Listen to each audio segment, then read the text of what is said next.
Days and nights are dry as bones again. Temperatures are hot as perdition again. The tall grasses are tender again. The fruit orchards are burning again. The forest groves are burning again. The residents are fleeing again. The daylight is growing hazy again. The smoke is growing unbearable again. Native land is cinder and ash again. Left coast life, interrupted because of her acting her rage, taking it out on California. She whom the Chalagi, or the Cherokee Indians, if you prefer, back east have called Achila Onichi, Mother Fire, breeder of flames, younger daughter to Eloise Onichi, Mother Earth, with a more volatile edge. Face mask, N95, y'all.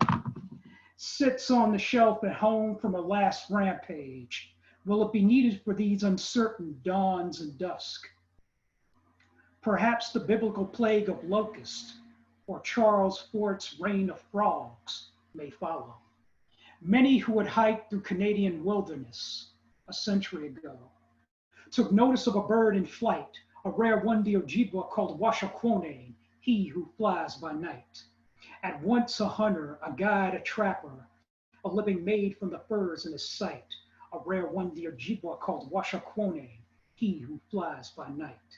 Into his forest lair he gave shelter to a pair of beavers and a female pony, beautiful, willful, contrite.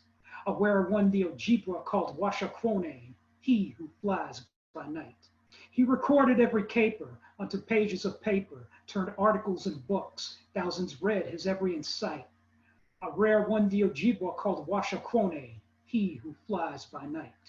He took bold strides to speak for trees and wildlives. Nature's preservation from devastation became his plight.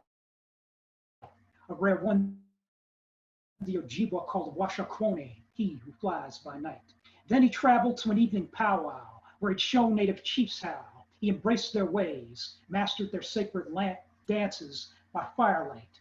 A rare one-day Ojibwa called Washaquone, he who flies by night. In Canada and England, news has spread. One day at home, he was suddenly dead. His secrets out. The Red Indian was English and white. A rare one-day Ojibwa called Washaquone, he who flew by night. But never mind the moccasins, the feather headdress, the buckskins, or false tales about his past every slight. A rare one-day Ojibwa called Washaquone, he who flew by night. His other steps were true after all, preventing ecology's steady fall. What mattered was the nature of his fight.